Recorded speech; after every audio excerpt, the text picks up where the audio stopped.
Ángelo, buenas tardes. Tenemos que anotar esto.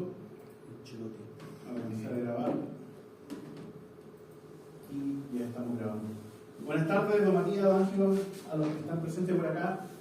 Solamente recordarles de que está el Moodle, de que existe el Moodle. No voy a hacer la tarea de mirar quién ha entrado aquí, ¿no? Y que acá dentro de la primera parte está la hoja de ruta. Si le hacen clic,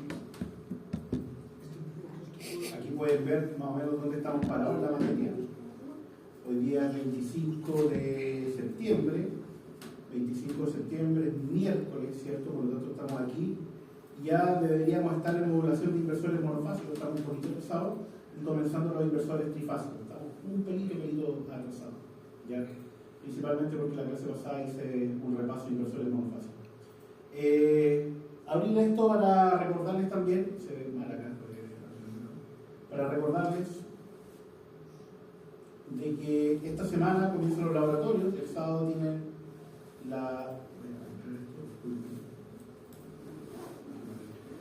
de que este sábado tienen con los profesores de Renancia Interna y Carlos Sandoval la experiencia 1, que corresponde a aspectos de seguridad y mediciones eléctricas y rectificadores no controlados. Entonces, eso parte de esta semana.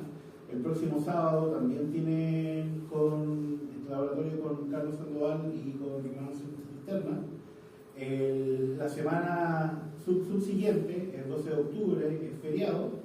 Y después nuevamente, es cierto, ya terminan ahí con Carlos, y nosotros ya terminamos también nuestras actividades. La última evaluación va a ser un trabajo que va a durar aproximadamente una semana, por lo tanto estas clases de acá las vamos a utilizar principalmente para hacer algunos repasos y trabajar en el trabajo y avanzar en el trabajo. Y después ya el 21 de octubre comienzan con la profesora Lequiani León la parte de accionamiento eléctrico. Así que nos quedan en total esta semana una más, una tercera y una cuarta. Prácticamente, no sé si alcanza a ser más de clase, no debería ser, ya que tenemos hasta el 14 de octubre, sí, prácticamente un mes de clase, 4 semanas aproximadamente. Eso, no sé si hay dudas desde la casa. Ahí alguien está hablando en el chat. Buenas tardes, muchas gracias, Orlando. Con respecto al material, el material de inversores ya está disponible también. Lo deberían tener disponible. Las grabaciones anteriores no las he subido, flojera mía, mis disculpas, pero también tienen disponible las grabaciones del 2023 y el material, si les explico acá, está disponible exactamente lo que estamos viendo, ¿cierto?, en el curso ahora. Vamos a utilizar este porque está en PDF. Y en el PDF no puedo rayar, no sé cómo rayar en realidad. Así que vamos a ir acá.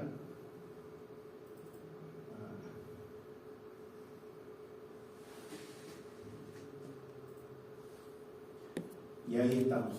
Estamos en la parte de inversores, específicamente en qué parte estábamos. ¿Alguien lo recuerda? Viendo los estados. Vimos los estados y vimos un poco las dinámicas de corriente, que para fines de análisis son necesarias, pero realmente para fines de trabajo formal de este curso solamente las tienen que recordar. Algunos puntos importantes es primero que nada cierto el cálculo de la corriente RMS, que necesitan obtener la forma de corriente que está acá, esta que está aquí. Nuevamente esto solamente lo menciono porque no nos vamos a dedicar a sacarle corriente RMS a esto por dos razones. Primero, estas formas de onda que están acá, que están aquí, que puede ser un zoom, estas formas de corriente que están acá, ya prácticamente son formas de onda que no van a ver o que no deberían tener que ver nunca desde el punto de vista industrial. ¿Y dónde las podrían ver ustedes como usuarios? Las podrían ver si ustedes se compran un inversor para el auto, por ejemplo, y ese inversor para el auto lo conectan a un pequeño refrigerador. ¿Por qué? Porque el refrigerador es un motorcito, ¿cierto? Tiene una resistencia, una instancia, una fuente de tensión una vez que está rotando y que está la bomba funcionando. Y el inversor de un vehículo, un inversor para fines de este tipo, que son más o menos entre 200 a 1 kilowatt peak, ¿ya? Son dispositivos que son sumamente simples en su funcionamiento. Son dispositivos monofásicos, tienen un transformador en la salida, y como no son dispositivos caros, no son dispositivos de alto desempeño, ni siquiera son dispositivos que podemos considerar de mediano o pequeño desempeño, son básicamente dispositivos funcionales, pero no mucho más. Básicamente el fabricante nos está esperando entregar una forma de voltaje que sea amable con el dispositivo. Por lo tanto, se producen estos transientes de corriente en estos casos, y estos transientes de corriente en estos casos para la bomba, por supuesto que puede traer problemas. Pero ahora pensemos un poco en la bomba de un vehículo, ¿ya? De un vehículo. Pensemos de un pequeño refrigerador. ¿Qué características tiene? Principalmente un motor de baja potencia, no es mucha la corriente que va a drenar, y dado que el funcionamiento de un refrigerador es un dispositivo que funciona on-off, es decir, cuando tiene que enfriar, parte la bomba, cuando no tiene que enfriar, básicamente la bomba no trabaja, no es mucho la exigencia que tiene esa bomba desde el punto de vista de trabajo. Entonces, en esos casos, se pueden tener corrientes como esta, a nadie le importa la verdad que sean corrientes de ese tipo. ¿Qué otros casos uno puede tener con inversores de mal desempeño, que tienen estas formas de onda cuadrada, que de nuevo se los pueden encontrar, pero que no son de uso habitual en la industria? Si usted lo piensa, ¿cierto? Si se compra un inversor para el vehículo, estamos pensando en un inversor con una batería, ¿a qué más lo puede conectar en el vehículo? O sea, si tiene un banco de batería, un pequeño grupo de batería y se lo lleva para el campo, ¿qué otro tipo de cosas puede tratar de alimentar? ¿Cómo? Un foco. Sí, un foco es mejor tenerlo directamente en 12 voltios en ese caso, en vez de tener unos 220. ¿Una bomba de agua? ¿Ah? ¿Una bomba de agua? La bomba de agua también es un caso que sería como esto, ¿ya? Ahí se puede arreglar un poco la forma donde vamos a ver cómo. Estamos pensando en inversores que son sí, pues eso que se conecta lo más simple posible, lo más de estos que uno se pilla aquí en el centro en Concepción y que lo conecta ahí a la toma 112 voltios. ¿Qué otra cosa no le puede conectar? Un equipo de audio, claro, un televisor. claro. Cuando yo estaba en pregrado, por ejemplo, en el 2000, había un programa en MTV que se llamaba Enchúlame la máquina. Seguramente algunos de ustedes lo vieron. ¿Y qué es lo que hacían ahí? Básicamente rompían el auto y le metían equipos de sonido, televisores, brazos que se salían así para sacar. Pero si lo piensa usted desde el punto de vista eléctrico, ¿qué es lo que necesita el auto para poder alimentar cada uno de estos dispositivos? Que está pensado en el caso de Estados Unidos para funcionar en 110, y si lo compra acá en Chile en 220, básicamente tener una señal de voltaje que no necesita ser perfectamente sinusoidal, ya que puede ser utilizada por el motor, que es lo que tenemos acá, o que puede ser utilizada por el televisor o por el equipo de audio, en los casos, por ejemplo, que teníamos ahí en ese tipo de programa, si usted se quiere enchular el audio, ¿ya? Pero si piensa desde el punto de vista de un equipo de electrónica comercial, de uso doméstico, el televisor, el equipo de música, ¿qué es lo primero que hacen estos equipos una vez que uno los conecta a los 220? No son equipos que funcionan naturalmente en alterna, son equipos electrónicos que funcionan en continua. Por lo tanto, lo primero que hace el equipo es rectificar los 220 y obtener una fuente de tensión continua, y de ahí empezar a trabajar y empezar a bajar las tensiones para cada una de las partes. Por lo tanto, básicamente, tampoco requiere una tensión perfectamente sinusoidal. ¿Por qué? Porque lo primero que hace es rectificar. ¿Ya? Entonces, el motor, para estos casos, el motor del refrigerador, podría verse un poco afectado por esta mala calidad de forma de onda. Pero insisto, es un motor de baja potencia, que tampoco está muy exigido, que tampoco se va a calentar tanto porque no es de tanta potencia, por lo tanto no sufre. Ahora, si fuera un motor de gran potencia y le mandamos una de estas formas de onda, definitivamente la va a sufrir. Y como es de mayor potencia, el costo también va a ser mucho mayor. Se me quema la bomba del refrigerador, ¿qué es lo que hago? Me quejo un poco, me compro otro. ¿Cuánto cuesta un refrigerador para el auto? Máximo unas 50, 100 lucas, por lo tanto, o sea, a uno le duele, por supuesto, pero tampoco es para volverse loco. Se me quema la bomba de propulsión de envío, que mantiene la presión constante en Concepción, me voy, disculpen, casi disculpen, me voy a la B, porque dejo todo el sistema sin agua. ¿Ya? En el otro caso me comeré la carne y punto. Las cervezas que hay también en el auto. Estoy incitando a la cerveza en el auto. Ahí se puso terrible. No nos vamos a meter mucho tampoco en esta parte de acá, por ahora, la vamos a ver después. Y vamos a analizar la forma de onda de tensión cuadrada para ver el tema de los armónicos, y después vamos a ver qué pasa con las corrientes, ¿ya? Porque va a ser más fácil si que lo vemos desde el punto de vista de frecuencia, y ahí analizamos las corrientes, que si empezamos a ver las dinámicas exponenciales de las corrientes, y también nos va a ayudar más para lo que viene a continuación. Esta forma de onda ya se la había presentado en algún momento. Es una forma de onda cuadrada, y cuando les expliqué Fourier, les dije, ¿cierto?, de esta forma de onda cuadrada, básicamente la podemos descomponer en una sumatoria de funciones sinusoidales en distintas frecuencias que van a tener distintas amplitudes, de forma que si yo tomo todas las funciones sinusoidales hasta el infinito, que le corresponde a esta forma de onda, la sumo, que es lo que obtengo, la forma de onda original. Y el caso que hicimos fue de que tomamos esta forma de onda cuadrada, que es la celeste que está aquí, es la señal celeste que está aquí, sacamos la fundamental, y siempre le he dicho, ¿cierto? Busquen la fundamental con los ojos, y la fundamental está ahí, después vamos a ver cuánto es la amplitud, esa de ahí es la fundamental, se ve de mal acá, espero que la vean mejor en la casa, y la otra se ven peor, pero aquí está la tercera, la novena, etc. ¿Cómo sé que son esas? Porque por supuesto saqué la serie de Fourier y encontré los valores de las amplitudes de cada una de las componentes de frecuencia por unidad. ¿Ya? ¿Y qué es lo que obtenemos? De que la primera tiene aproximadamente como 127 en amplitud para una señal cuadrada con un voltaje continuo en 100 volts. La tercera está por aquí, cerca de 40 y algo, la quinta está por acá, cerca de 20 y algo, etc. ¿Ya? Con esto podemos obtener las corrientes, podemos obtener las corrientes. ¿Cómo podemos obtener las corrientes? De la misma forma en que estamos sacando esta serie de Fourier. ¿Qué es lo que decimos de la serie de Fourier? Pues bien, tomamos la señal del tiempo, tomamos la serie de Fourier, ¿cierto? Obtenemos la serie de Fourier y estas son las componentes, ¿cierto? Las amplitudes de los voltajes. Cuando yo tengo ahora una carga, pensemos en el refrigerador, pensemos en la bomba, y pensemos que no tiene la fuente de tensión, no tiene la tensión inducida por la rotación, sino que simplemente es una resistencia con una inductancia, voy a tener el equivalente a una impedancia equivalente. Y esa impedancia equivalente tiene dos partes. Tiene una parte que es resistiva, en este caso, y esa resistencia es la misma resistencia para todas las frecuencias.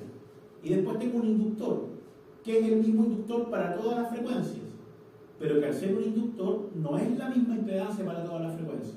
¿Por qué no es la misma impedancia? Porque la impedancia del inductor se calcula, ¿cierto?, como omega por L, que en este caso sería 2pi por la frecuencia por L. Por lo tanto, ¿cierto?, voy a tener un valor de 2pi por 50 por L para 50 Hz, esa va a ser la impedancia de ese inductor, pero si después me muevo 1 kHz, va a ser 2pi por 1 kilo, que es 1000, ¿cierto?, por L.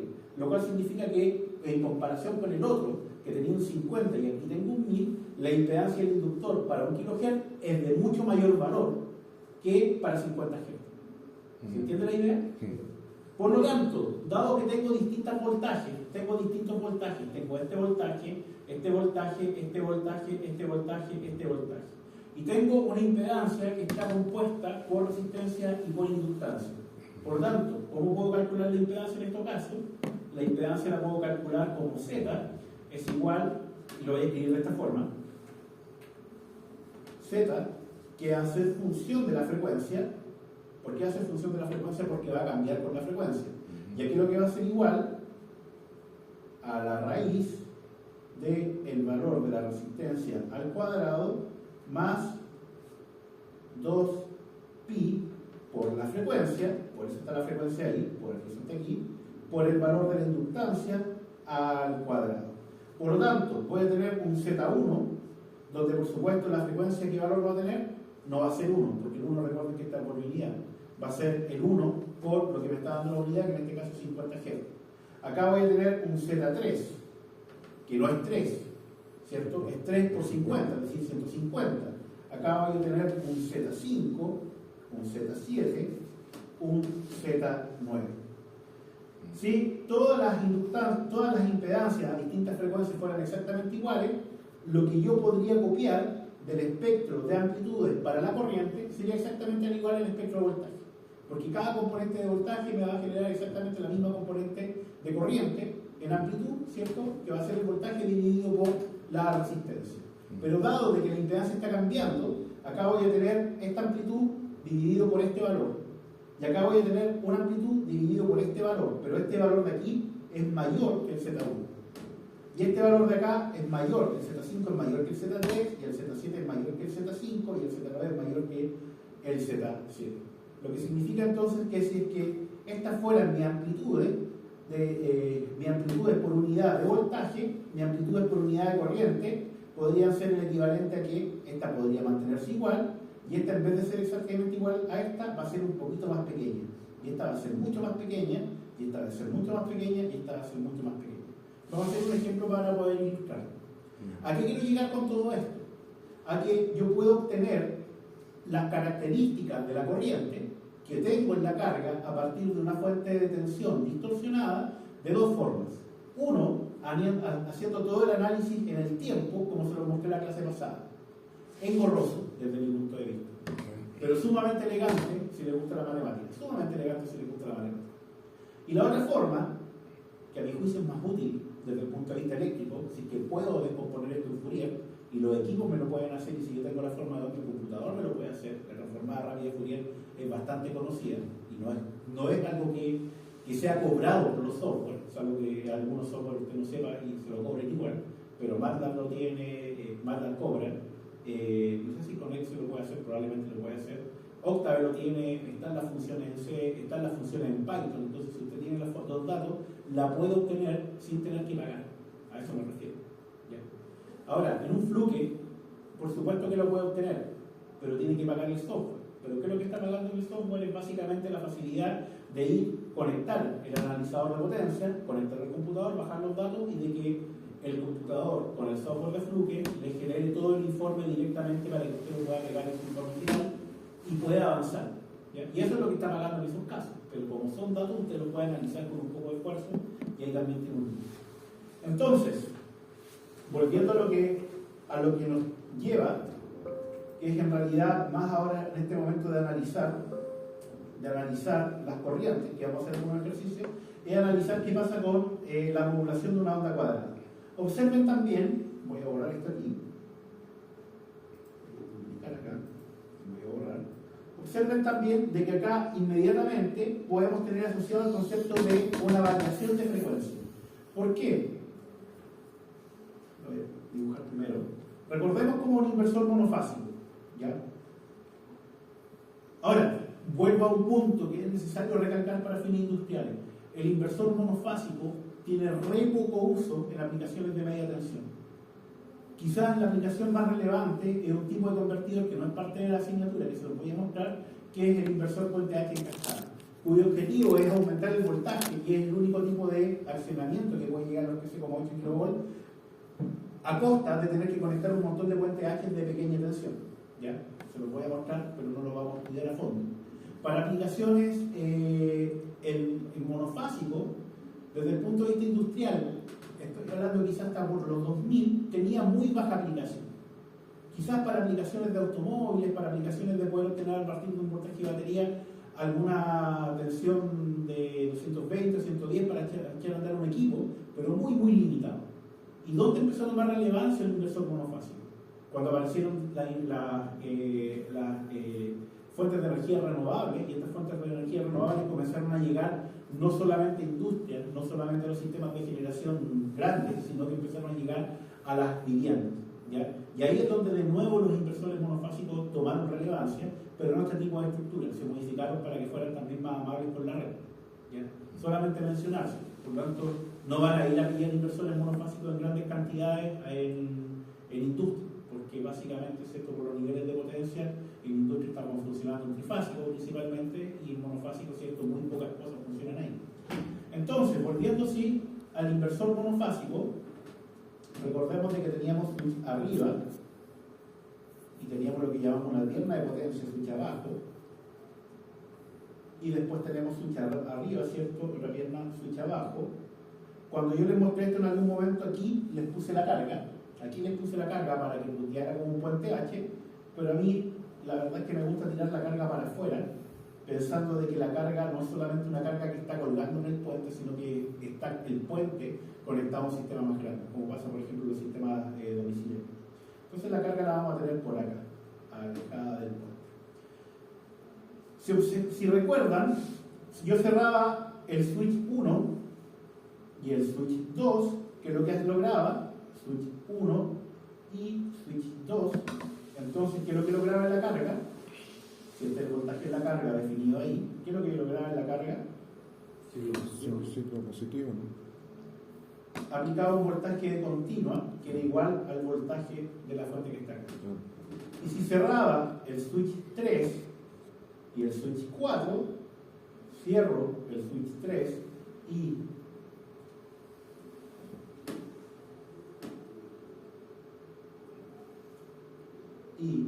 el switch 4, que es lo que lograba, que el voltaje fuera igual al voltaje de continua, como dice su compañero, pero negativo. Claro, el otro ciclo. Lo invierto, ¿cierto? Por eso tengo un voltaje positivo, un voltaje negativo. Último punto, el switch 1 y el switch 3, esos dos, ¿cierto? Cerrados, o el switch 4 y el switch 2, es decir, los dos superiores cerrados, o los dos inferiores abajo, que es lo que lograban el voltaje de la carga. No hay voltaje. Un voltaje cero, muy bien, que es lo que dijimos, ¿cierto?, de no transferencia de potencia. Y recordemos siempre de que el switch S1 es igual al negado del S4, el switch superior, ¿cierto?, funciona negado por el switch inferior, y que el switch S3 funciona negado con su switch inferior, que es S2. ¿Qué significa que funcione negado? Significa que cuando el switch superior está cerrado, el switch inferior está abierto. Y cuando el switch superior está abierto, el switch inferior está cerrado. ¿Para qué hacemos esto? ¿Por qué forzamos esta condición? Para evitar de que los dos estén cerrados al mismo tiempo y se genere un cortocircuito a través de la pierna. Un cortocircuito a través de la pierna de esta fuente podría hacer de que los semiconductores se destruyan. ¿Ya? Por lo tanto, es una condición prohibida. Si yo permito eso, destruyo mi convertidor. Debo comprar otro o repararlo, lo cual me deja sin equipamiento. ¿Ya? Entonces, si yo aplico una tensión positiva, puedo decir de que aplico el switch 1, ¿cierto? Y el switch 2. Yo tengo esta tensión que está aquí. Y después, si aplico esta tensión que está acá, ¿cierto? De esta forma, es porque estoy aplicando el switch 3 y el switch 4. Y aquí, por supuesto, ¿cierto?, dijimos que esto es menos VDC, que esto de acá es VDC, y esto de acá, ¿cierto?, es la forma de voltaje de voltaje de la carga en el tiempo, y por lo tanto esto es tiempo. Aquí tengo el periodo, acá tengo el periodo medio. Pregunta, ¿de cuánto es el periodo? De 1 partido 50. Ya, uno me dice 1 partido por 50, ¿alguien me dice otro valor? Yo. La verdad puede ser lo que yo quiera. ¿Por qué? Porque básicamente aquí me tengo que asegurar de que switch S1 y S2 estén cerrados y los otros dos abiertos, y eso lo puedo extender en el tiempo tanto como yo quiera, o lo puedo cortar en el tiempo tanto como yo quiera. Y después, ¿cierto?, me tengo que asegurar que S3 y S4 estén cerrados, y lo tengo que extender en el tiempo tanto como extendí la duración de S1 con S2, para poder tener semiciclos iguales. Tienen que ser iguales. La idea que sean iguales es que el voltaje medio sea igual a 0. Por lo tanto, el semiciclo positivo sea igual al semiciclo negativo. Pero el periodo, ¿qué pasa si el periodo es más largo Eso es lo bonito. Yo puedo hacer de que esta señal sea muy cortita, de esta forma, o puedo hacer de que esta señal sea más larga. ¿Ya? Si se dan cuenta, aquí tengo una frecuencia 1 y aquí tengo una frecuencia 2. Y la frecuencia 1, en este caso, es mayor que la frecuencia 2. La señal de arriba cambia más rápido que la señal de abajo. Claro. Por lo tanto, ya puedo hacer de que mi inversor, únicamente ajustando la duración de los tiempos de conducción de los switches, tenga una frecuencia que pueda ser variable. ¿Quiero que sea de 50 Hz? Pues bien, hago de que esta parte de aquí sea 10 milisegundos y hago que esta parte de aquí sea 10 milisegundos. Y tengo 50 Hz. Y después vuelvo a repetir. Y tengo 50 Hz. Pero quiero que sea de 10 Hz, que es lo que implica 50 milisegundos de cada ciclo. 10 Hz son 100 milisegundos. Por lo tanto, en ese caso, ¿qué es lo que hago aquí? 50 y 50. O quiero que sea de 100 Hz. 100 Hz significa, ¿cierto?, 10 milisegundos de ciclo, 5 milisegundos acá, 5 milisegundos acá. Y lo único que tengo que ajustar es la duración de los tiempos de conducción de los semiconductores. Por lo tanto, si se dan cuenta, ya tengo un dispositivo que únicamente ajustando los tiempos de duración de los semiconductores, de los tiempos que están produciendo, ya puede generar una variación de frecuencia en el lado de la carga. ¿Se dan cuenta? Me pareció el variador de frecuencia. Y ya tenemos un variador de frecuencia.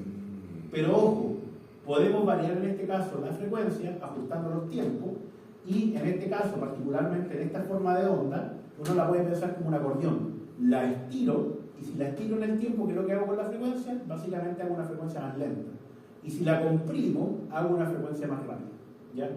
Y si quiero decir que sea constantemente 50 Hz, pues bien, le dejo un patrón repetitivo y no tengo que cambiar absolutamente nada. Es como el caso, por ejemplo, de los inversores para el auto. Pero ya tengo algo que me permite variarle la frecuencia. Pero no puedo variar la amplitud de voltaje en este momento. ¿Por qué no puedo variar la amplitud de voltaje?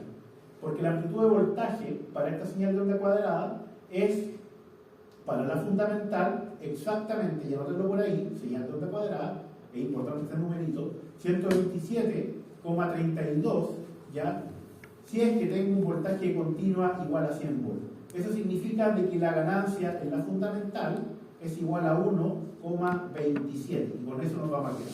¿Qué significa la ganancia en la fundamental? La ganancia en la fundamental significa que para una modulación de onda cuadrada, lo que yo tengo en el lado de continua se multiplica para la componente fundamental por 1,27 y esa va a ser la amplitud. Por lo tanto, ¿cuánto será el valor RMS de la fundamental? Va a ser 127 dividido por valor de 2, por raíz de 2, si queremos el valor RMS de la fundamental, solamente de la componente fundamental, porque para obtener el valor RMS de la señal cuadrada tengo que tomar la fundamental y también las distorsiones que vienen de la mano con la modulación. ¿Se entiende el concepto de ganancia de la fundamental?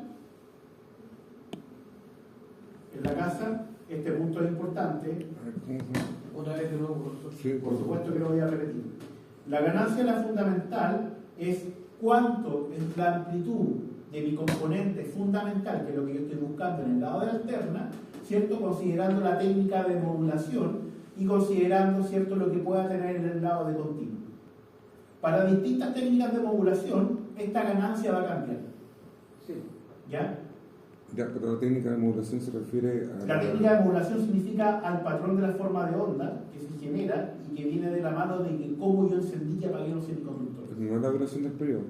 La duración del periodo da lo mismo, porque es la fundamental. Ya. Entonces, si estiro esto, mi fundamental va a ser de 10 Hz, por ejemplo, pero mi ganancia en la fundamental, que va a ser ahora para 10 Hz, va a ser 1,27. ¿Y qué significa la ganancia de la fundamental? Significa cuánto va a ser la fundamental en función de lo que yo vaya a tener en el lado de continua. Entonces, si yo tengo 100 volts en el lado de continua, ¿cuánto va a ser la amplitud? Ojo, es la amplitud de la fundamental. La ganancia por el voltaje de continua. 100, que es voltaje continua, por la ganancia que es 1,27, es decir, va a ser 127 volts. La amplitud. Un 27% mayor que la... Un 27% mayor. Que la continua. La ganancia ya. por el voltaje, ¿no? Por el voltaje. Ok. Y es la amplitud. Ojo, estamos hablando siempre de amplitudes, no de valor RMS. Sí. En el lado de alterna. ¿Ya? En el lado del término. Cuando se dio por relleno esa ganancia, profesor, ¿que aquí corresponde? El valor RMS es de la fundamental. Ya. Solo de la fundamental. Pero en general vamos a trabajar con la ganancia de la fundamental de esa forma. Recuerden este numerito. La ganancia para una señal de onda cuadrada en un monofásico, ¿cuánto es? 1,27. Repítalo por favor como quita, porque Sí. vamos a tener que utilizar. 1,27. Todo siempre, independiente de No, pero... Muchas gracias. Solamente para monofásico. Estamos solamente en monofásico. ¿Ya? Ahora, ¿cuál es el problema? De que con este patrón que está aquí, como bien les comenté, yo puedo variar la frecuencia. ¿Y cómo varío la frecuencia? Modificando la duración de los tiempos de conducción de los semiconductores. Y asegurándome, por supuesto, de que el semiciclo positivo tenga la misma duración que el semiciclo negativo. ¿Qué pasa si tienen duraciones distintas? Voy a tener un voltaje medio distinto de cero. Y eso, por supuesto, en un sistema alterno no lo quiero. ¿Ya? La pregunta es entonces, perfecto, aquí podemos variar en este sistema, ¿cierto? Con modulación de onda cuadrada podemos variar la frecuencia, pero no podemos variar la amplitud de la fundamental. Ya. Por lo tanto, si yo quiero con 100 volts tener 127 volts y 50 Hz, lo puedo tener. Pero si quiero con 100 volts tener 50 volts de amplitud de la fundamental y 50 Hz, no lo puedo lograr con esta modulación de onda cuadrada. Se puede modificar. No se puede lograr. Solamente se puede... Solamente puedo modificar aquí la La frecuencia. frecuencia. Entonces, ¿qué hacer para poder modificar la amplitud? Esta parte también es bonita, por favor, póngame mucha atención. Si se da cuenta, voy a borrar esto, si se da cuenta, en la modulación de onda cuadrada, aquí tengo T medio, y aquí tengo T. Este tiempo estoy conduciendo y tengo voltaje positivo, y este tiempo no me quedaron igual los periodos, aquí tengo T. Este tiempo estoy conduciendo y tengo voltaje negativo, por lo tanto ahí tengo BDC, aquí tengo menos BDC, y esto por supuesto es el voltaje de la carga en el tiempo. BDC no lo puedo modificar fácilmente. ¿Por qué no lo puedo modificar fácilmente? Porque típicamente el BDC propiamente tal no existe. ¿Y por qué no existe el BDC propiamente tal? Porque considerando de que nuestro sistema eléctrico en realidad es un sistema en alterna, lo más probable es que este sistema sea un sistema trifásico, y este sistema trifásico, para poder tener la fuente de continua, tenga un sistema de rectificación con un fuente de diodo y un condensador. Y si recuerdan, el condensador con el puente de diodo no puedo modificar el voltaje de continua que tengo acá. No lo puedo hacer. ¿Por qué? Porque el diodo va a conducir según las condiciones naturales. ¿Cómo yo podría modificar el voltaje de continua? Cambiando este puente de aquí por un sistema tiristorizado. Pero se me complican las cosas, porque el sistema tiristorizado requiere sensores, requiere control. Es menos confiable y más complejo que un puente de diodo. ¿Cómo yo podría modificar entonces la amplitud de la fundamental en el lado de alterna? En el lado de alterna, en la salida, esto sería acá, voy a cambiar aquí el color.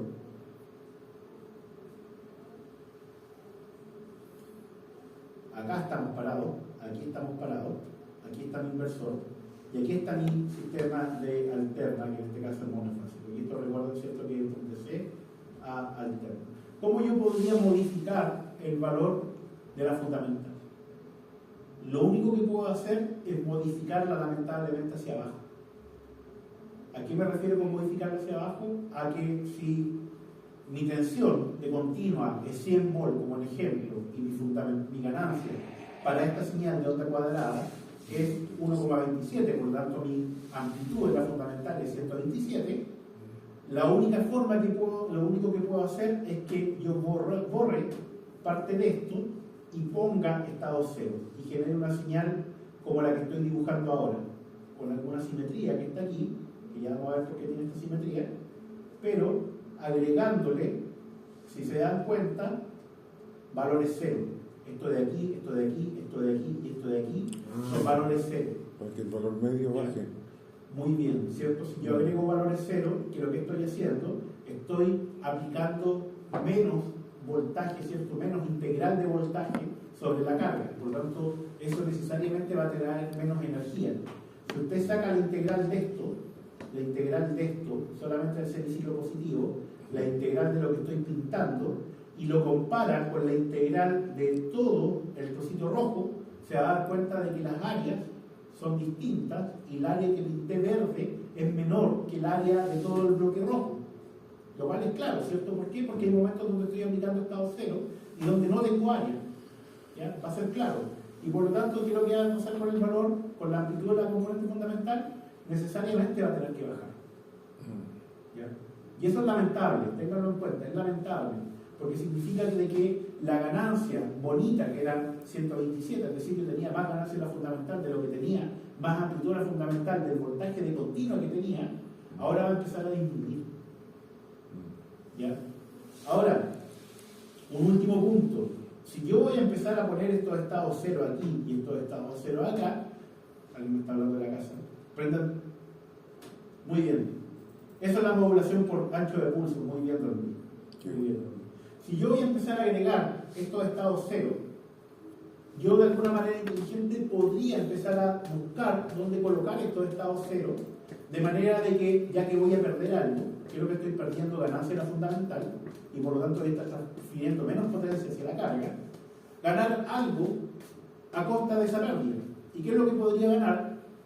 Dado de que la señal de onda cuadrada trae estos componentes en frecuencia de la mano, lo que podría ganar es mejorar la distorsión. Mejorar la distorsión es el sentido contrario de aumentar los armónicos. En realidad significa disminuir la cantidad de armónicos, ¿ya? Es decir, que esto se parezca de alguna forma más a una sinusoidal.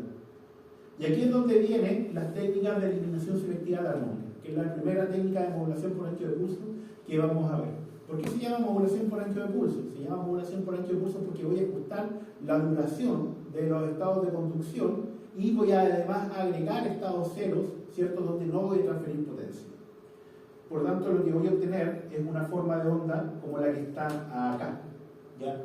Si se dan cuenta, esta forma de onda que está aquí, aquí estoy aplicando un estado cero, por lo tanto no tengo transferencia de potencia. Aquí estoy aplicando voltaje positivo, tengo transferencia de potencia. Aquí vuelvo a aplicar estado cero, no tengo transferencia de potencia. Aquí aplico un voltaje negativo, tengo necesariamente transferencia de potencia. Y acá vuelvo a aplicar un estado cero, por lo tanto no tengo transferencia de potencia, ¿ya? ¿Qué logro con esto? Si esto lo hago de una forma adecuada, lo que voy a lograr es de que esta componente que está aquí, que en la señal de onda cuadrada estaba, si se dan cuenta, voy a borrar todo, ¿no?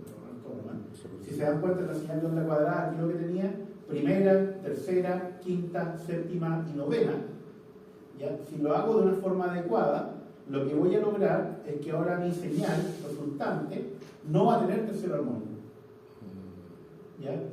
Va a tener quinta y séptima, pero no va a tener noveno. Va a tener onceava, treceava, pero no va a tener quinceavo. Es decir, voy a tener menos componentes armónicas que la onda cuadrada original. ¿A costa de qué? A costa de agregar estados de no transferencia de potencia. ¿Y cómo se reflejan desde el punto de vista de ganancia de la fundamental el no estar transfiriendo potencia? Se reflejan de esta forma. ¿Cuánto era la ganancia de la fundamental en la onda cuadrada? 1,27. Por eso se veía que la anotaron y que se lo acordaron. Acuérdense ese número. 1,27, ¿cierto? Sí, pero 127. 1,27 es por unidad. Y esto alcanza ya al 1,27. Aquí está el 120 para un voltaje de 100 volts. Está por aquí. No alcanza a llegar. Es decir, tengo menos amplitud de voltaje. Baja el voltaje, Pero se elimina el armónico. muy bien, tiene cierto componente armónico. ¿Será conveniente eliminar componentes armónicos? Depende del caso. Insisto, si tengo una batería de 12 volts y voy a alimentar un refrigerador a poca potencia, No, es exactamente lo mismo, ¿ya?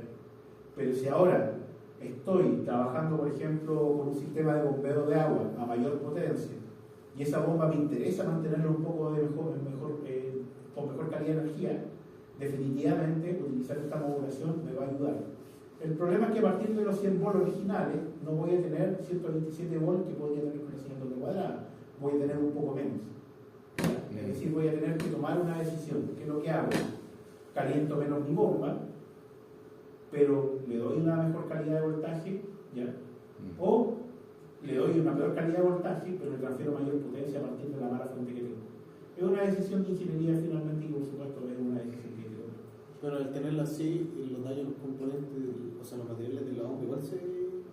En los dos casos van a tener algún tipo de degradación, pero como la bomba tiene inductancia, va a empezar a mitigar algunas componentes en corriente. ¿Ya? Ahora, por supuesto, no es aleatorio el momento donde uno comienza aquí la conducción. Por supuesto, la caída de tensión implica una menor posibilidad de potencia. Si usted piensa de que su potencia aparente, el voltaje RMS, ¿cierto? Y pensemos solamente la fundamental, por la corriente RMS, que usted disminuye el voltaje RMS, significa que también va a terminar bajando la corriente. Si usted piensa que la carga es únicamente resistiva, la potencia es V cuadrado dividido por R, por lo tanto, si disminuye el voltaje, la disminución de potencia disminuye en forma cuadrática. Entonces, don Luis, no sé si responde su pregunta con eso. Pero mejora la calidad de la corriente. Entonces, ¿qué es lo que se hace? Se calcula el ángulo, de la misma forma en que se calculaba el ángulo de disparo para un tiristor, pero ahora se calcula el ángulo en que va a empezar a conducir y se van a apagar los 100 conductores. ¿Cómo se calcula este ángulo? Se calcula en función de un alfa, es igual a pi dividido por 4 por n, por lo tanto se establece después de que el tiempo, para pasarlo a tiempo, es igual a alfa por el tiempo, por el periodo dividido por 2pi. Y se establece en el T1, ¿cierto? Que va a ser igual a T0 más T alfa, el T2, que va a ser igual a T medio menos T alfa. Si anotamos aquí con esto, este de aquí es T1, este de aquí es T2, este de aquí es T3 y este de aquí es T4. Lo que hemos calculado para poder eliminar los armónicos es ese tiempo que está ahí con respecto al cero, que lo vamos a denominar T alfa. Por lo tanto, T1, aquí lo que va a ser T1 T1 va a ser igual al T sub 0, donde estemos comenzando, más el tiempo alfa que hemos calculado de esta forma que está aquí. Este tiempo 2 vamos a utilizar como referencia el periodo medio. Por lo tanto, el tiempo 2, que también está anotado ahí, aquí lo que va a ser igual al periodo medio menos el tiempo alfa. Este tiempo 3 vamos a utilizar también el periodo medio, pero ahora estamos corridos hacia allá. Por lo tanto, el tiempo 3 es igual al periodo medio más el tiempo alfa, y el T4 vamos a usar como referencia el final del periodo. Por lo tanto, T4 va a ser igual al periodo menos el tiempo alfa. Entonces, con eso yo establezco cuándo van a empezar a conducir y cuándo se van a apagar los semiconductores. Por ejemplo, para calcular el alfa, para eliminar el tercer armónico en por unidad. Entonces, creo que dijimos que era la expresión dijimos de que alfa, que está aquí, ¿cierto?, era igual a pi dividido por 4 por n, donde n es el armónico por unidad,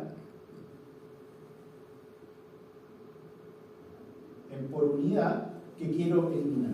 Si quiero eliminar entonces el tercero, que es lo que defino un tiempo alfa que finalmente queda dado por ese numerito que está ahí. Y con eso calculo el tiempo de encendido, el tiempo de apagado de los switches de la primera secuencia, el tiempo de encendido de los switches de la segunda secuencia y el tiempo de apagado de esa secuencia. Y lo que obtengo es eso que está aquí, con una ganancia en la fundamental de ganancia, esto se llama eliminación selectiva de armónica, che, que lo voy a poner igual aquí para n es igual a 3, es igual a ¿cuánto? A 1,02. ¿Ya? Si lo aproximamos, esto es simplemente 1,1, lo cual por supuesto es menor que el 1,27, que era igual a la ganancia de la modulación por onda cuadrada. ¿Ya? Es decir, hemos perdido ganancia. ¿Y cómo calcula ese 1,102? Se calcula o se obtiene de la serie de Fourier. Ah, ya, ok. Es conocido, asúmalo como conocido. Aquí uno se puede volver loco, así lo digo, uno se puede volver loco y empezar a buscar eliminar distintos armónicos. Por ejemplo, aquí tenemos el patrón de onda cuadrada, que ya lo habíamos conversado, y este es su espectro armónico, donde tenemos primera, tercera, quinta, séptima, novena, etc. Esta es la modulación de eliminación selectiva armónica. Ya se lo digo. Eliminación selectiva armónica, no sé cómo sacar eso de ahí. ¿Ya? Y esta es la distribución de subarmónicos. Si se dan cuenta, perdí ganancia de la fundamental, pero tengo quinto, pero no tengo tercero, tengo quinto, séptimo y no tengo noveno.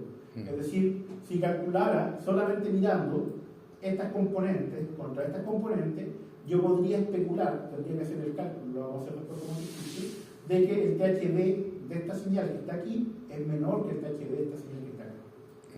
Podría también pensar, voy a eliminar el quinto, llegar eliminando el quinto, eliminar ese que está ahí, pero lamentablemente me quedo con el tercero. Quiero que gano eliminando el quinto, si se dan cuenta la ganancia de la fundamental es 120. Creció con respecto a esta, que está en la misma unidad, 120, que era 110. Crecí, ¿cuánto? Prácticamente como un 10, un poco menos de un 10%, lo cual es bastante. Pero, por desgracia, tengo tercera armónica. Pregunta, ¿qué prefieren ustedes? ¿Tener tercera armónica o tener quinta armónica? Desde el punto de vista de distorsión. ¿Tener quinta? ¿Por qué? Por la amplitud, o sea, por la ganancia, por el tipo de ganancia. ¿Ya? ¿Eliminar quinta, disculpe, o quedarse? Yo me quedaría con la quinta. Es que Me quedaría con la quinta. ¿Por la eliminación de quinta? Sí, No, porque me depende. quedar con la quinta. Usted se queda con la tercera armónica quinta. Ya. Es que depende de esto. Pero si se queda con la quinta, tiene una ganancia de 110. Claro. Si se elimina la quinta y se queda con la tercera, su ganancia es de 120, de 1,2. Aquí el que dicen en la casa. Don Luis dice porque está más lejos la de la fundamental. Y la verdad es que sí, por ahí vamos en el razonamiento. Cuando yo lo que quiero es mejorar la distorsión, ¿cierto? Lo que yo busco es generar esto que está aquí. Un espacio vacío de componentes armónicas entre la fundamental y algún armónico que está aquí. ¿Por qué? Porque recuerden lo que les dije de las impedancias con las inductores.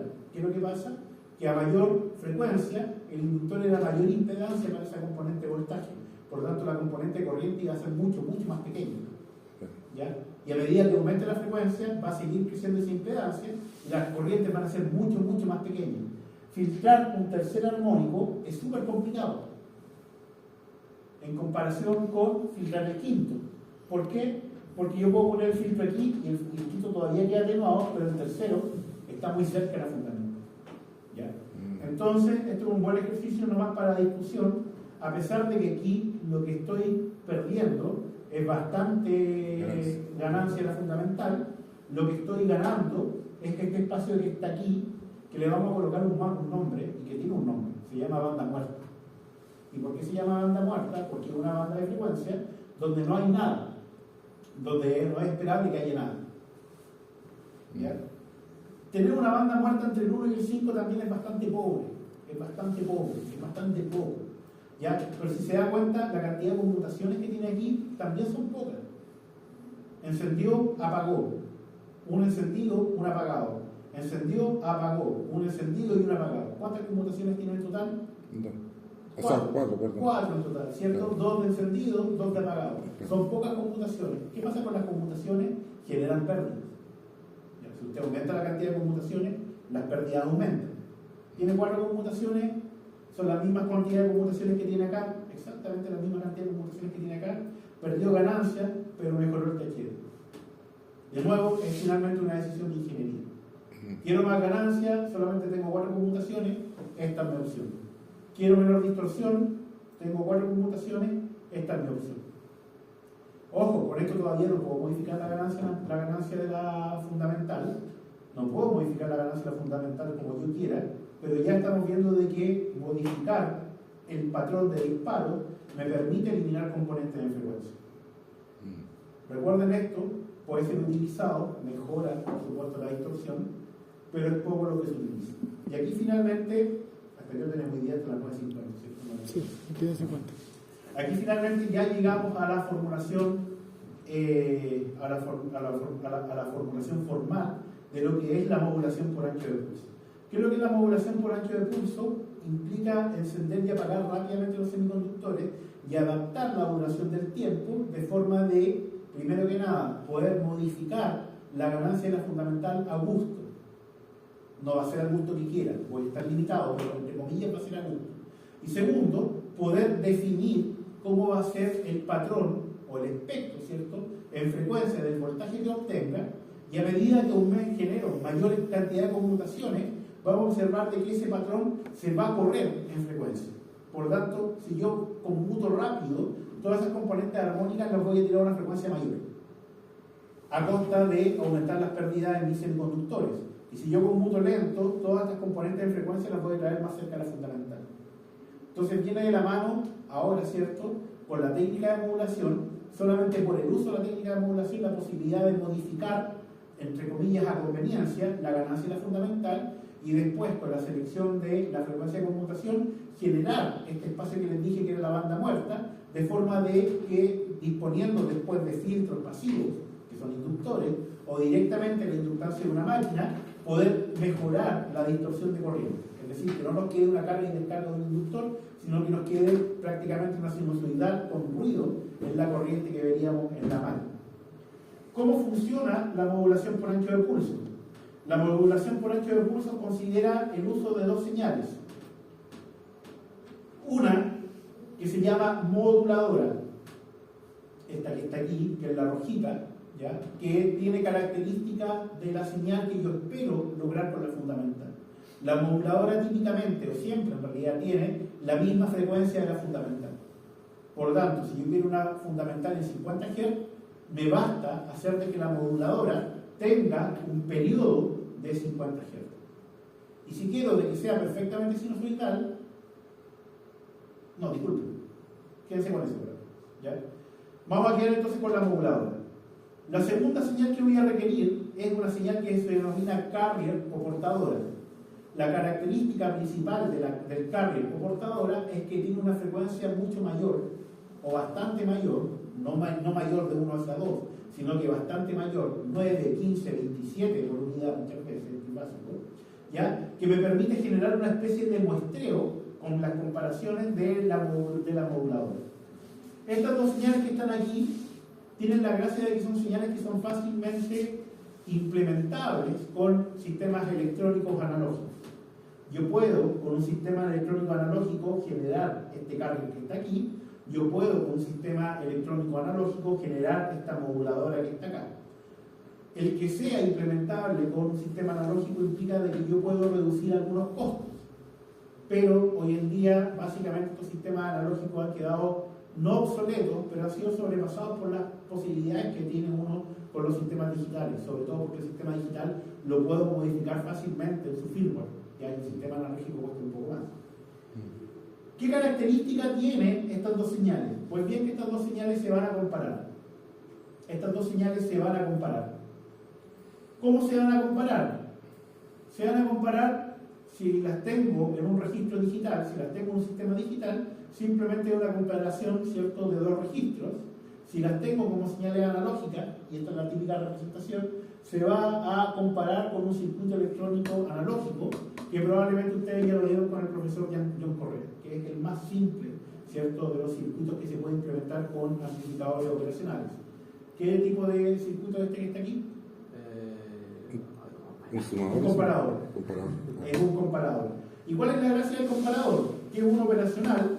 Este operacional, yo lo conecto en su alimentación positiva a VCC, el lado negativo lo conecto a tierra, no es necesario tener alimentación dual. En la puerta no inversora conecto la moduladora, M, que varía en el tiempo. En la puerta, está disponible en los PPT, no se preocupen. En la puerta inversora conecto el cable. ¿Y qué es lo que voy a lograr acá a la salida? Una señal electrónica, ya de voltaje, ¿cierto?, de niveles electrónicos, que va a tener estas características. Va a tener un nivel alto si la moduladora es mayor o igual que el carrier. Va a tener un nivel bajo si la moduladora es menor que el carrier. ¿Cómo se definen los niveles alto y bajo? Se definen en función del VCC. Básicamente, como este circuito satura, está continuamente trabajando entre las saturaciones de las alimentaciones, el nivel alto es directamente el valor de VCC, el nivel bajo es directamente el valor de tierra. ¿Ya? Por lo tanto, por ejemplo, si quiero un estándar TTL, ¿qué es lo que tengo que hacer? Conectar el VCC a 5 volt y ya tengo un sistema con estándar TTL. Entonces, con este comparador que está aquí, si hacemos si emulamos su funcionamiento en el tiempo, tenemos aquí el carrier, tenemos acá la moduladora. Por lo tanto, si se dan cuenta, en la primera parte de acá, el carrier es mayor que la moduladora. ¿Qué es lo que nos diría este circuito que está aquí? Como el carrier es mayor que la moduladora, la salida va a tener que ser un nivel bajo.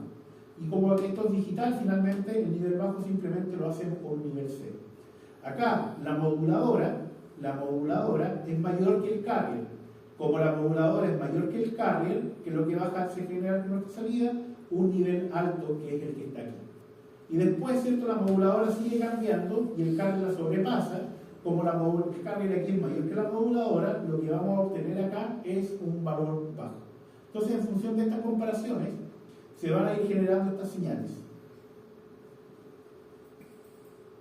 TTM, ¿dónde tengo TTM? Disculpe. Listo, no.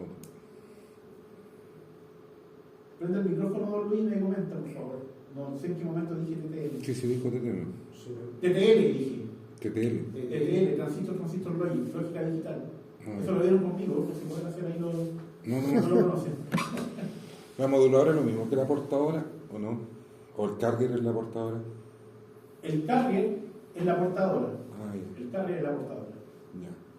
Ya. Ahí espero haberle respondido don Luis. No era TTM, era TTL. Entonces, cuando el carrier es bien bajo... Entonces, de nuevo, cuando el carrier es mayor que la moduladora, es un nivel cero. ¿qué es lo que pasa? El nivel es bajo. Cuando la moduladora es mayor que el carrier, ¿qué es lo que pasa? El nivel es alto. Podemos pensar todo esto como un bloque donde vamos a tener la moduladora como una función matemática, el carrier como una función matemática, vamos a tener este comparador y después vamos a generar los pulsos a los semiconductores S1 y S4. ¿Recuerdan cuál era el S1 y S4? Por si se me olvidó. Estaban cruzados. Vamos a buscarlo. Aquí está con otro nombre, pero recuerden siempre. S1, S3, S4 y S2. S1, recuerden, o Q1 en este caso, ¿qué característica tenía con el de abajo? Era el negado. Y este, ¿qué característica tenía con el que está abajo? Era el negado. Entonces, desde ese punto de vista, acá en la moduladora, se generan las señales directamente a partir de este bloque de modulación hacia los semiconductores del puente monofásico. De forma que tenemos S1, y como generamos S4, que era su switch inferior, negándolo. Y tenemos S3, y como generamos, aquí está S6, aquí sería S2, aquí me equivoqué. ¿Cómo generamos el valor de C2? Simplemente negándolo. Vamos a definir ahora dos cosas. Vamos a definir, anótelo por ahí, el índice de modulación. Pero ¿cómo genera la portadora, profesor? No entiendo. La portadora, con una función matemática. Lo genero con un circuito electrónico que me genere esta señal triangular. ¿Ya? No me voy a meter al circuito electrónico que genera la señal triangular. Sí. Pero se puede generar a partir de puertas operacionales señales que vayan justamente recorriendo de esta manera.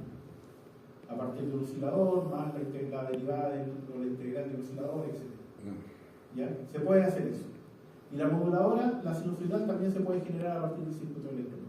No, la moduladora la veo, pero la portadora no. La regular también es facilita de hacerlo. No voy a ir a meter para allá, sí. Y existen también circuitos integrados ya que también la generan directamente, o si tiene un sistema digital, básicamente la puede ir calculando, que la puede generar. Recuerdo haber leído por ahí que, ejemplo, en telegrafía, la telegrafía es una introducción de una portadora en frecuencia.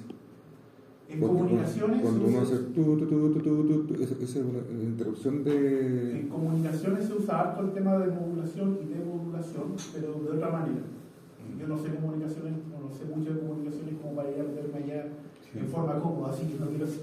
Es que siempre recuerdo que era la introducción de una portadora, el Morse lo descubrieron de esa forma, entonces estoy tratando de verlo ahí como. La moduladora no necesariamente tiene origen en una máquina rotatoria. No, don Luis. De hecho, la moduladora tiene origen en el sistema electrónico y muchas veces lo que se hace en este sistema electrónico, si lo quiero coordinar con la red eléctrica, es que tiene que tener un sistema de sincronía que se llama, son los algoritmos de enganche de fase, ¿ya? Que permiten, ¿cierto?, de que el fondo tenga la misma frecuencia y esté sincronizado. Pero no necesariamente tienen que ir sincronizados con la máquina, a menos que el control de la máquina lo dé. Pues bien, volviendo entonces a estas dos señales, si nos damos cuenta, podemos generar estos pulsos que están acá. ¿Qué dijimos? Que íbamos a definir dos cosas. Anótenlo por ahí, por favor. Índice de modulación. ¿Qué es lo que es el índice de modulación? Es la relación de la amplitud, ojo, de la amplitud de la moduladora con respecto a la amplitud del carrier. ¿Ya? Si el carrier es 1, por lo tanto, y la amplitud de la moduladora es 1, tendríamos aquí una amplitud, ¿cierto?, que aquí justo se tocaría y acá abajo se tocaría, y es 1 dividido por 1 y por lo tanto la relación es unitaria. Si la moduladora es más grande que el carrier, significa entonces que el índice de modulación es mayor que 1. Y si la moduladora es más chico que el carrier, significa que el índice de modulación es menor que 1. ¿Por qué? Porque la amplitud de la moduladora es más pequeño que la amplitud del carrier. En general, se varía la amplitud de la moduladora y no la amplitud del carrier. El carrier cuesta más generarlo, por lo tanto se mantiene fijo, y la moduladora se genera a partir de una acción de control. Es decir, el controlador genera la moduladora para el sistema de modulación. Índice de modulación, entonces, creo que era la relación de la amplitud de la señal de modulación de la moduladora con respecto al carrier. ¿Con respecto a qué, profesor? Al carrier, a la amplitud del carrier. Segundo índice, el índice de frecuencia. Disculpen, el índice de modulación se denomina MA. Índice de frecuencia, que se denomina MF, es la relación, ahora al revés, de la frecuencia del carrier con respecto a la frecuencia de la moduladora. ¿Ya? Si el carrier tiene la misma frecuencia que la moduladora, el índice de frecuencia es 1. Como spoiler, el índice de frecuencia siempre tiene que ser bastante mayor que 1.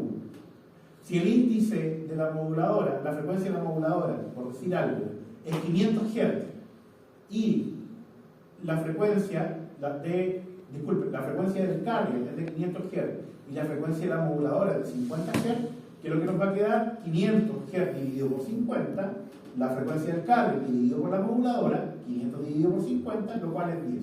Por lo tanto, el índice de frecuencia, ¿cuánto sería? 10. ¿Ya? Esos dos índices tenemos que definir para la modulación. Con todo eso, entonces vamos a tener ahora la moduladora bipolar. La moduladora bipolar toma una moduladora, como lo hemos visto anteriormente, y la compara con un carrier, que para casos monofásicos tiene que ser un carrier con un índice de frecuencia que sea par. Y ojalá que sea mayor que 10, ¿ya? Para tener 5 ciclos o 5 muestras por cada ciclo de la fundamental. Así se verían las dos señales, que se ve muy mal aquí en este caso, ¿ya? Donde la moduladora, espero que la puedan ver aquí los que están presentes con el proyector, está acá y el carrier, o la triangular, ¿cierto?, está acá. ¿Qué es lo que se logra con esto? Este patrón PWL, que se ve muy mal porque cuesta mucho verlo. Pero ¿qué es lo que podemos ver? Podemos ver que estamos aplicando -1, que sería menos el voltaje del lado de continua, o 1 positivo, que sería el voltaje del lado de continua. Y en ningún caso estamos aplicando un estado cero. A los de la casa y a los que están aquí, ¿pueden ver aquí dónde está la sinusoidal? ¿Dónde está la componente fundamental de esa modulación? Cuesta mucho verlo, no solamente por la mala calidad del proyector, voy a dejar de decirlo, si no me van a retar directo, pero no está en mejores condiciones. No solamente por eso, sino porque la señal está muy mal condicionada para que yo como humano pueda empezar a pillar los patrones. ¿Por qué? Porque está saltando de lado a lado. Pueden entender que esos saltos de lado a lado tampoco podrían ser buenos para la máquina. ¿Por qué? Porque la máquina, que es lo que quiere, ojalá una sinusoidal perfecta, y esta cuestión básicamente me está tirando de extremo a extremo. ¿Por qué la señal no es simétrica? Abajo. Es simétrica, lo que pasa es que usted no lo puede ver. Porque cuesta mucho verlo. ¿Sí? No es que usted carece de competencias para verlo, cuesta mucho verlo. Ahí en la casa bájelo. Pero debería ser simétrica. Es simétrica. Okay. Es simétrica. Ahora. Pero simétrica me refiero en amplitud, en periodo. Porque si se da cuenta, empieza aquí, tiene un cachito aquí que corta la triangular. El cachito va para abajo. Pero el periodo no es simétrico. El periodo es simétrico. Véalo en la casa. También. Véalo en la casa. Una forma más fácil de verlo es directamente sacar la serie de Fourier. Ya. Y si sacamos la serie de Fourier, a esta señal que está aquí, que de nuevo está muy mal condicionada, está muy fea, tiene esta serie de Fourier. Ya parece razón. ¿Qué pueden observar? Primero que nada, que la amplitud de la fundamental está aquí y tiene amplitud unitaria. ¿Ya? Antes con la señal de onda cuadrada, ¿cuánto teníamos? 1,27, ahora tenemos 1, hemos partido con un 27%. Es caleta, es un cuarto de la señal perdida por ahí. Pero ¿qué hemos logrado? Observen ustedes la banda muerta. Tenemos prácticamente aquí hasta el 10º armónico, y lamentablemente acá después se nos dispara este que está aquí, se nos dispara. Tenemos este aquí que la acompaña, este que está aquí, se nos dispara. Y después volvemos a tener una banda muerta hasta acá, donde tenemos este grupito de aquí. Observe esto. Si yo les muestro esto de nuevo, esta forma de onda que está acá, eso que está ahí, ¿serían capaces de decirme, mirando nomás esas formas que están ahí, cuál es el índice de modulación? Recuerden, el índice de modulación es la amplitud de la fundamental dividido por la amplitud del carrier o triangular o portadora. Vemos, ¿cierto?, de que la amplitud de la portadora es 1, de que la amplitud de la moduladora es 1. 1 dividido por 1, ¿cuánto es? 1. Por lo tanto, el índice de modulación, ¿cuánto es? 1. Perfecto, así es. Ahora, ¿cuánto es el índice de frecuencia? Veo aquí la moduladora que hace un ciclo. La triangular, ¿cuántos ciclos hace un ciclo de la moduladora? Partimos acá, ¿cierto? O contemos los cachitos que están aquí. Está fácil contarla. Aquí hay 1, 2, 3, 4, 5, 6, 7, 8, 9, 10, 11, 12.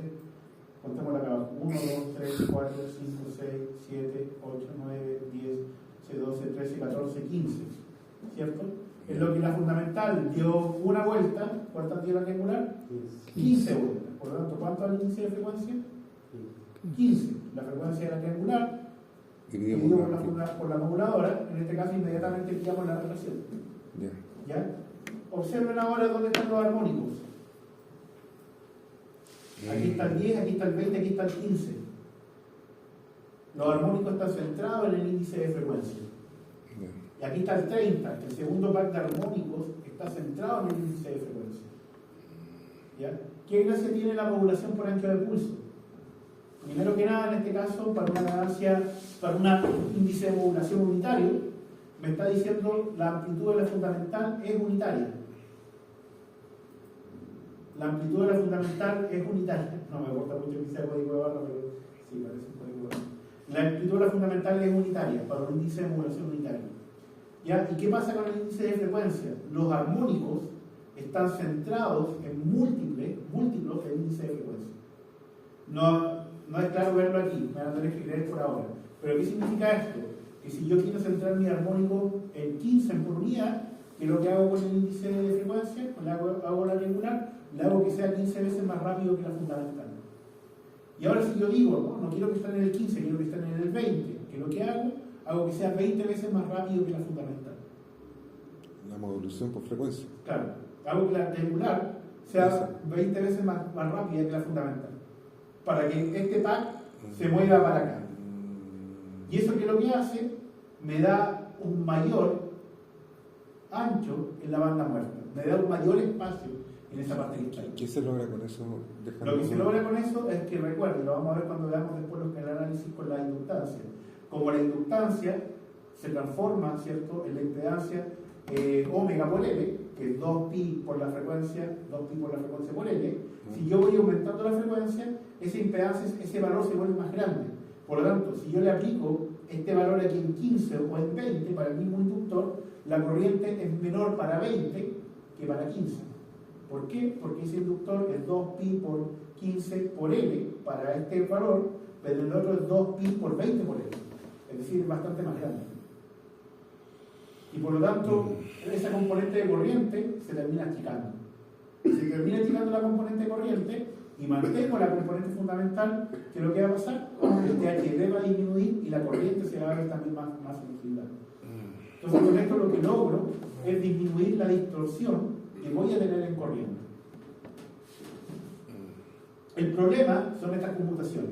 Si se da cuenta, estoy saltando entre menos y menos. ¿Cuántos serían los de VADT en estos casos?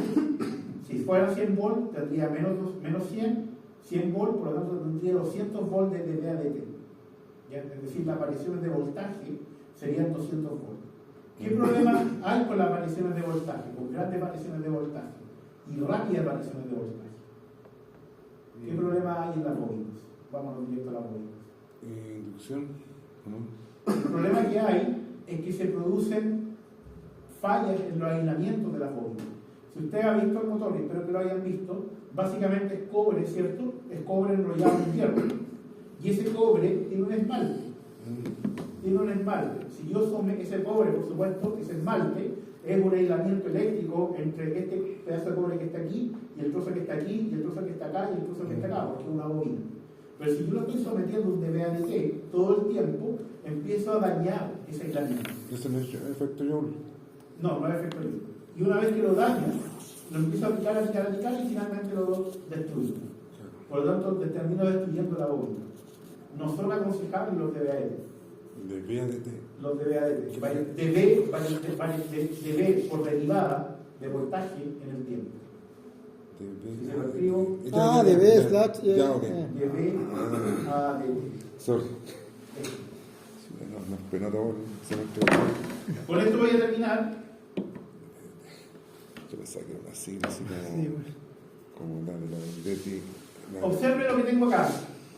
Tengo el índice de modulación, y tengo aquí la ganancia de la fundamental versus el índice de modulación.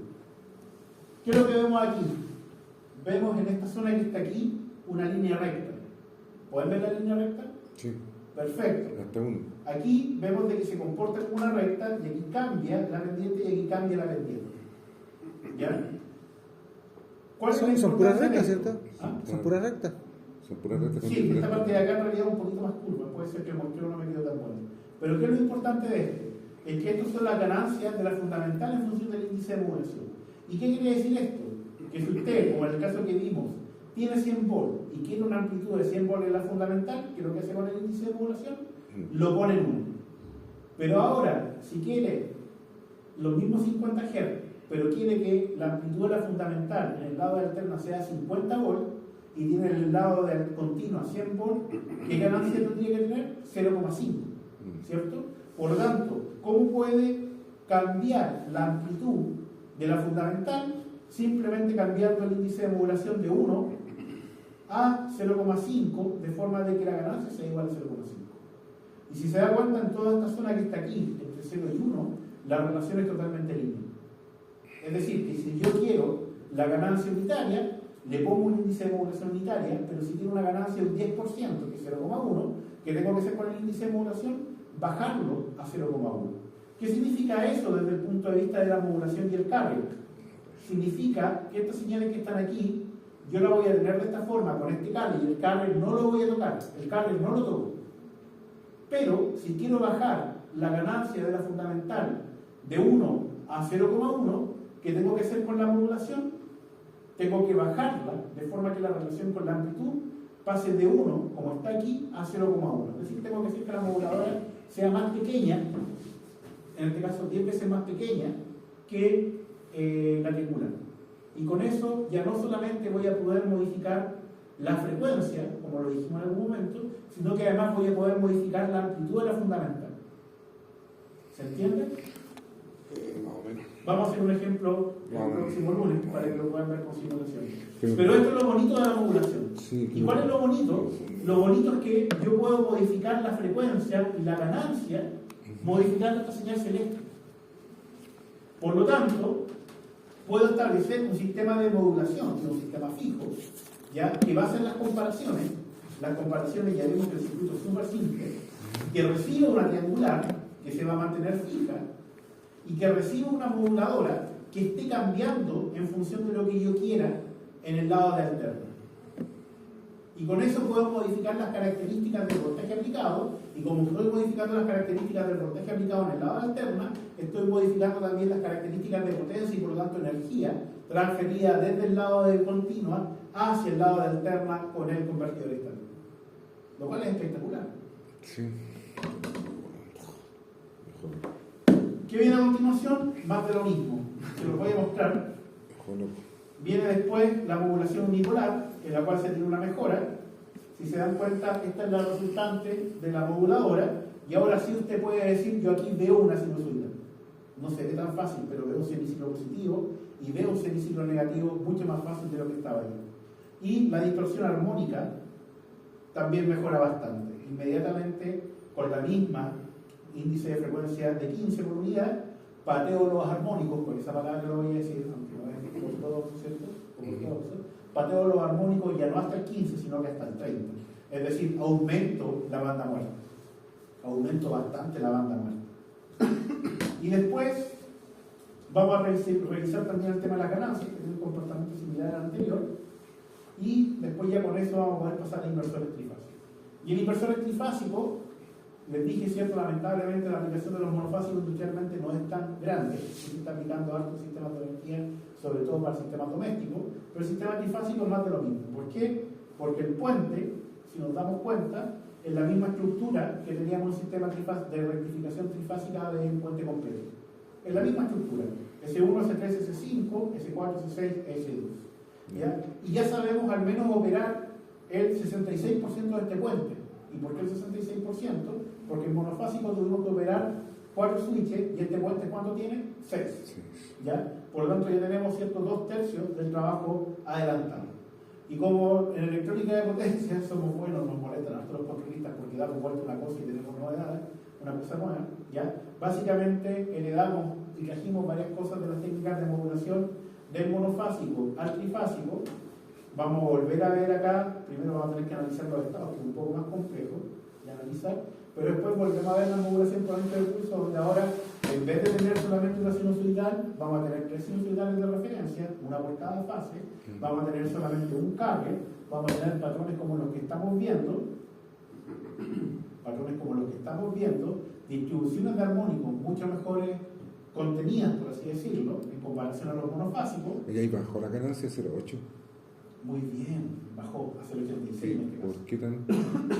porque es trifásico. ¿Y hasta cuánto puede llegar? Porque es trifásico. Y ahora además tengo que compartir mi tiempo de los switches con las otras fases. ¿Y hasta cuánto puede bajar? Este es el peor caso, porque después se pueden hacer algunas modificaciones que también las vamos a ver y se puede lograr ganancias unitarias con algunas modificaciones. Ese de la curva hacia arriba no lo entendí. No, la próxima clase. Vamos a revisar más la próxima clase. Y ya con esto después vamos a ver poblaciones y ahí yo los dejo tranquilos y la profesora de ya dice que bueno, después por venir me enseñó inversores porque ahora vamos a trabajar con puros inversores para hacer el accionamiento de las máquinas alternas. ¿Y por qué la señal trifásica decía que era un solo carger, no es un carger por fase? No es un cargo por fase. Es que el cargo cuesta mucho generarlo, entonces si uno lo genera adecuadamente, sirve para las tres fases. Hay que tener algunas consideraciones para que justamente las tres fases queden muestreadas de la misma manera. Y para eso lo que se hace, alguien llegó a la conclusión de que había que elegir un índice de frecuencia que fuera múltiplo de 3 e impar. Y con eso se lograba de que efectivamente pasara. Y si no lo hace de esa forma, una de las fases efectivamente le queda como corrida. Y por lo tanto el patrón armónico no se logra como se puede lograr si se elige bien el carro. Desde la casa, ¿alguna pregunta? Nos pasamos tiempo. Bueno, si no hay preguntas, hasta aquí llegamos por el día. Nos vemos el próximo lunes y que tengan un buen retorno a casa. Recuerden que el día sábado tienen laboratorio y nosotros nos vemos el día lunes. Cualquier cosa al correo, el material de esta PPT está disponible en el Moodle, también están las grabaciones del año pasado y las grabaciones de este año debería subirlas de aquí al viernes. Eso, quedamos hasta acá.